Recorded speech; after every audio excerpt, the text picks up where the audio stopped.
Hello, beautiful people. How are you doing? I'm so happy and excited to have you here back in my channel. And today we are actually going to talk about something that has been so much in my heart to speak about and talk about how to heal out of survival mode and actually get back to living more intentionally. So, what actually is survival mode? Survival mode is a psychological and a physiological response that we have because of prolonged stress or an immediate threat. So it's just the body's instinctual way of protecting you from any kind of perceived danger. Imagine yourself, you're being chased by a lion in the jungle. That automatically puts you in that survival mode. That is why we call it survival mode. That point where you want to run or fight for your own survival. So those are some of the ancestral examples of how people were living in survival mode. But now in the modern era, living in survival mode could look like having financial strains, for example, struggling to pay either rent or struggling to pay for your school fees or your tuition, struggling to pay for necessities, the basic necessities such as food, housing, or clothes. It can also look like struggling with either chronic diseases, for example, people living with chronic diseases such as cancer. You find that these people live always focusing and thinking about their limited abilities, and it keeps them in that state of just wanting to survive up to the next day. It can also look like work problems, for example, being overwhelmed with the overload of work or working multiple jobs just to be able to sustain yourself and your family because of the financial constraints that you are experiencing at that moment. Or survival mode can also be due to living from traumatic events, for example, either being through an accident or losing someone, or either experiencing physical or mental abuse that actually puts you in that state of being triggered. So you always live in that survival mode. You're never really safe, you're never really sure of what is going to happen next. So if you want to know if you're also someone who is struggling or living in survival mode, here are some of the characteristics to look for. When you are living in survival mode, what happens is that your body releases the adrenaline hormone. This is the fight or flight hormone that actually prepares you to face the danger, to face the predator. And it often looks like your body becoming tensed, senses become alerted, you get heightened senses, your heartbeat rate increases, and you start breathing rapidly. So constantly being in this survival mode actually takes a toll on your psychological being, and you end up looking like feeling constantly anxious and depressed, feeling fatigue and burnout, being actually disconnected with your body and with other people. You become isolated from relationships. You constantly live on autopilot, and you end up feeling a lack of fulfillment with your life and everything in general. So living like this actually affects our lives in all aspects, because you're just only focusing on trying to get by that situation, and the truth of the matter is that it never really ends. It never really ends there. Become so disconnected with our bodies, with our pleasure, with our passions, with our dreams and desires. We become so disconnected with everything, with our family, with our lives, with our health, and we don't play. We become unhappy beings, and this actually keeps us from manifesting the kind of life that we desire. Actually, what happens is that you end up even not realizing that you're manifesting diseases and unhealthy lifestyles that actually come and take a toll on your body. So with this kind of knowledge, how can we be able to get out and heal out of living from survival mode? You do this. Number one, set them boundaries. It is really important to protect your time and your energy and your emotional well-being so as not to experience fatigue and burnout. A good example is setting boundaries in the workspace. So this can look like setting boundaries with yourself, that you are not going to open work emails, you are not going to accept or receive calls outside working hours, not bringing workload back to home, and also not accepting to work overtime without being compensated. Because all in all, this leads to overall resentment. You end up resenting your boss, you end up resenting the workspace, and you end up resenting even yourself for not being able to stand up for yourself. It is really important to have good communication and set good boundaries with yourself, with your boss, with your workmates, so as not to become this resentful, compliant worker, so that you can be able to have time for yourself, to connect with your family, to connect with your own body, to connect with yourself, so that you can be able to heal and replenish the energy that you spent in the working area. Give it to yourself and give it to your family and nourish it, so that you become filled in yourself, that you can be able to pour out now into your work. Another thing too is also knowing and acknowledging that setting boundaries is not a bad thing. Setting boundaries is actually a selfless thing, because when you set boundaries, you protect yourself and you give yourself time and space to heal and pour into yourself first. Because when you pour into yourself first, you're able to become full and to overflow, such that you're absolutely capable of going back to the workforce and delivering your absolute best. While if you don't have boundaries, you allow yourself to be taken advantage of easily, and when you're actually constantly giving and giving and giving, what will you be left with? You will not be left with anything. You will be exploited, your cup will run dry, and you will not have anything more to give. So it is really important to set good boundaries and to allow yourself to rest, so that you can be able to fill yourself up, to rejuvenate your energy and go back and deliver your 110% in everything that you do. Actually, it's not only applicable to the workforce. You should apply this in every aspect of your life. Number 2 is becoming aware of your patterns, to be able to recognize how you're constantly feeling, how the state of your emotional being is. You need to recognize the signs of living in survival mode. Are you constantly being triggered? Are you constantly being anxious? Are you constantly feeling numbness or disconnected from the body or with other people? Isolating yourself. Recognizing these characteristics or these patterns can actually help you to get out of survival mode, because the first thing to ever healing from anything is actually being aware. So how do you actually do this? By doing inner work. And the best inner work is journaling, meditation. So what you can do is connect with yourself and with your body at different times of the day.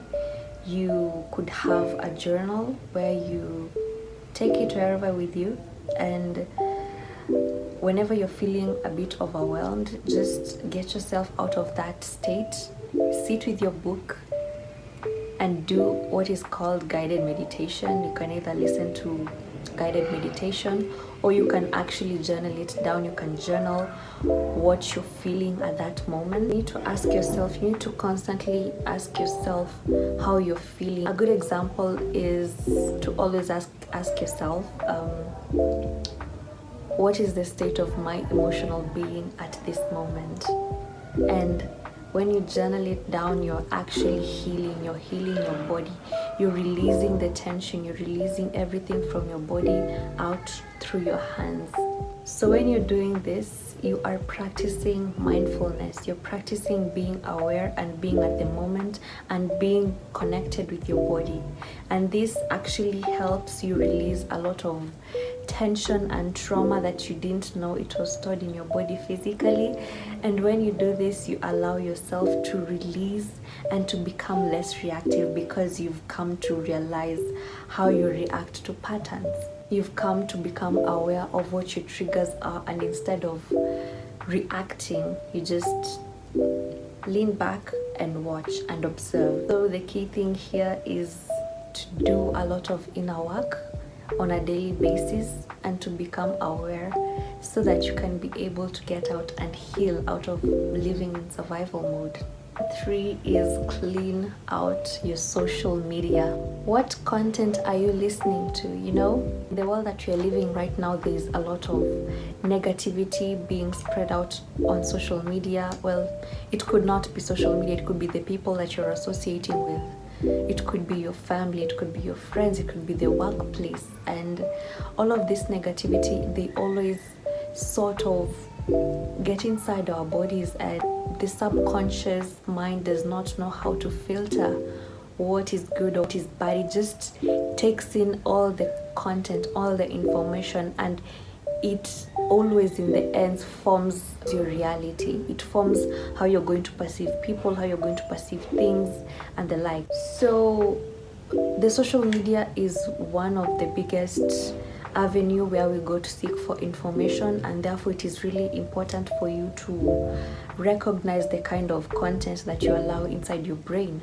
It could also look like the pressures that are in the social media, people your age or even people younger than you living the life that you desire, and it's actually putting you in the state of not being grateful for what you have.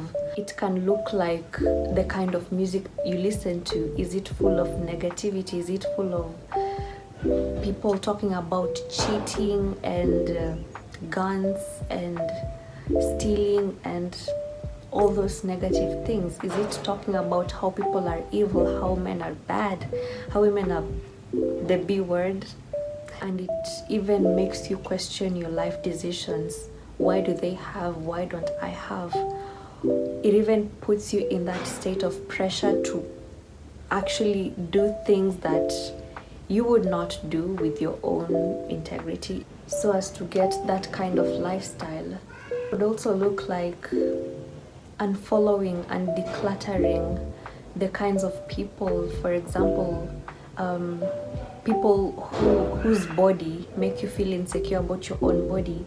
It could look like models who have unrealistic standards that make you feel insecure about your own self and your self-worth, and actually puts you in that depression, into living in that depression that no one is going to love me because I look a certain way.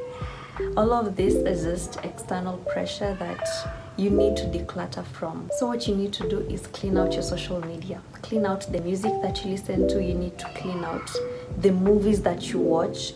You need to clean and unfollow people with unrealistic body goals or beauty standards. Follow people who are constantly speaking about negative situations in the world right now. In short, you just need to look at the kinds of things that you're watching and the people that you follow, and move yourself from the content that is not serving your purpose, that is not aligning with the kind of person that you want to be. Instead, align yourself to listening to music that uplifts you, that motivates you, that empower you. Listen to content, listen to podcasts, for example. Listen to Lewis Howes. I listen to Jay Shetty. And these are people that help me grow and expand my mind. I listen to people like Mina Irfan, my favorite. She is called Alexis, to speak about embodying goddess energy and becoming this amazing woman that I desire to be. Love if everyone would just get away from all the negativity and just focus on positive mindsets and growth, things that actually help you align to your goals and align with your purpose, to become that authentic dream self that you always want for yourself. And the last point that I have for you today is to celebrate your small wins. Sure, wherever you are right now, you are not in the same position that you were either 3 months or 1 year ago. Because of the constant pressure that we are living in today, we fail to recognize the much growth that we have immersed within the days, within the months, or the years that have gone through. So what we need to start doing is practicing gratitude and celebrating the small progresses that we have made throughout the year. I know we are approaching the end of the year, and a lot of us might feel that many of our New Year's resolutions we haven't ticked out, but trust me, if you go back, I'm sure you've ticked around 4 or 5 depending on the number of resolutions that you made, maybe in the start of the year or the end of December. I'm sure there's something that you've made out of the year, and you need to be grateful of the progress that you've made. So what I resorted to do this year was keep a gratitude jar. It's a makeshift. I made a gratitude jar.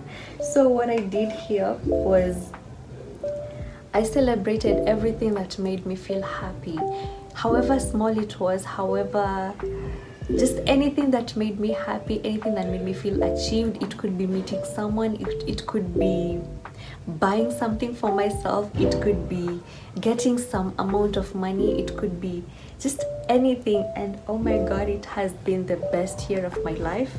I think I should make a video about my 2023 and the amount of miracles that I've been able to experience this year, just because of celebrating myself and always practicing my gratitude. So what I do with my gratitude jar, I had written out a number of I had written them down in numbers. So this gratitude jar has actually helped me see a lot of the things that I've accomplished. Maybe you might not be able to see it behind the glass, but it has showed me so many miracles. And every time I feel as though I'm feeling low, or I feel that I haven't gotten anywhere in life, I just look at it and it reminds me of all the blessings that I've gotten this year, and it is my biggest motivator. It has shown me the best miracles that one can be able to achieve, because right now, looking back, this is a true reminder. It has shown me the amount of abundance that I'm living in, and actually showing me the amount of answered prayers that I prayed for, and I'm actually living through them. And it is the best thing that I ever decided to do this year. Keep a gratitude jar. I promise you it will be the best thing that you ever did this year, the next year that is.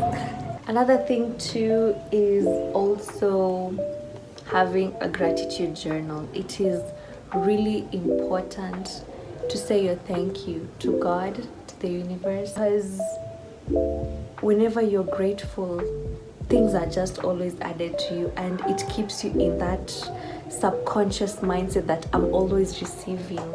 That's why I'm always grateful. You're always grateful because you get things, because things are working out for you. And you know what? You're training your subconscious that it is receiving, that it is always in that constant flow of receiving.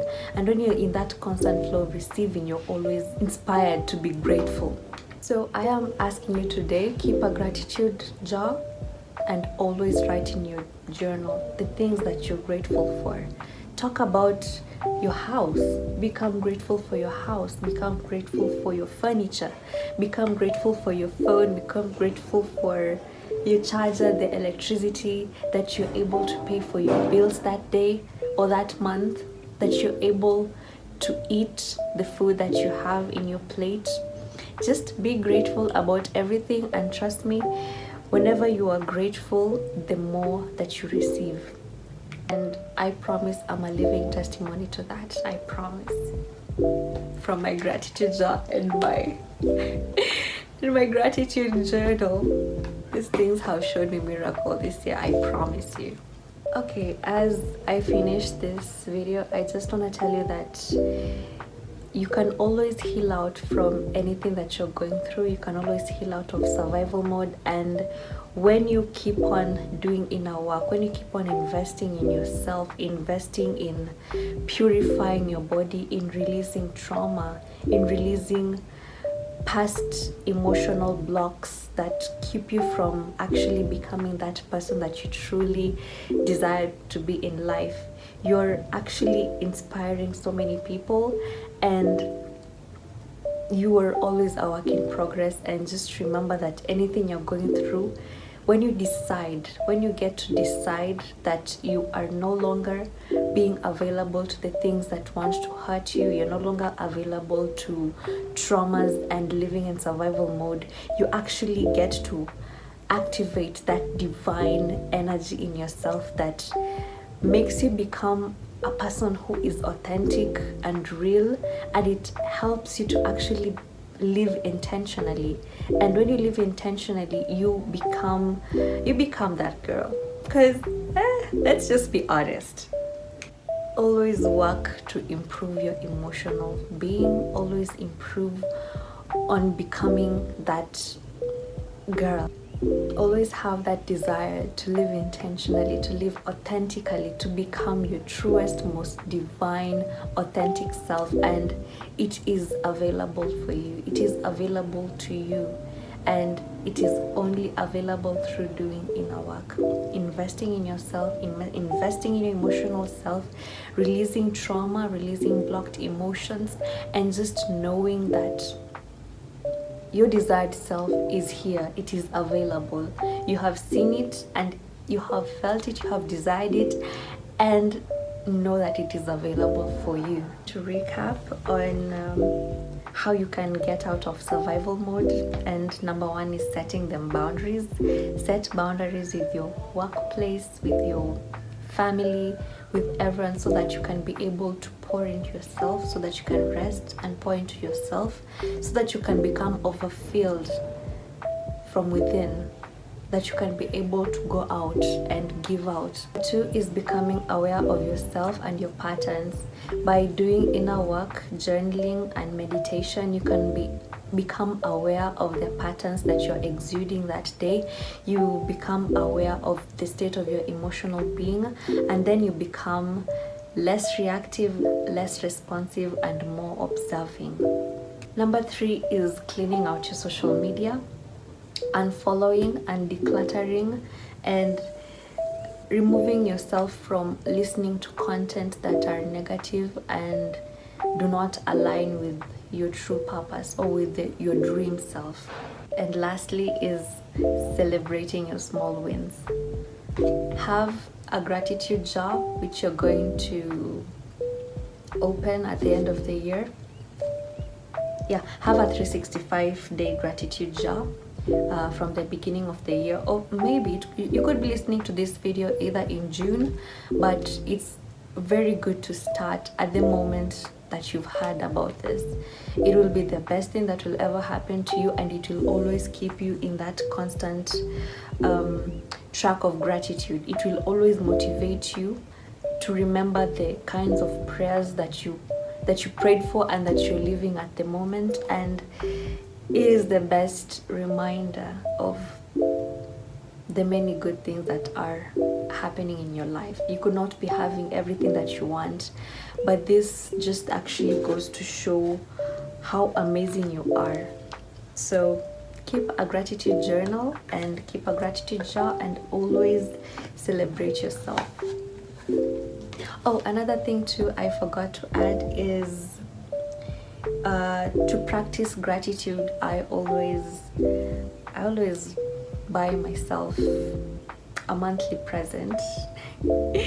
Yes, I save up, and it's not even a matter of saving, because I could have received an amount in a month, and I'll be like, this is what I want to buy for myself as my monthly gift to myself. And it's what I've come to realize, that when I gift to myself, I am actually teaching myself to receive. And when I teach myself to receive, I am putting myself in that vibration of always receiving. So even my energy is full of receiving, and it motivates in a way. I promise you, I'm not lying. In a way, it has put me in that vibration of receiving, such that I find people who want to gift me. I promise I'm not lying. I'm a living true testimony to being in that constant flow of gratitude. And when you're in that constant vibration of gratitude, you're actually you become a magnet to receiving things, so that you can become more grateful. Yeah, exactly. Now we've come to the end of the video. I had so much fun creating this video, and please like and subscribe to more of my content if you're a girl who is in that inner work and growth journey.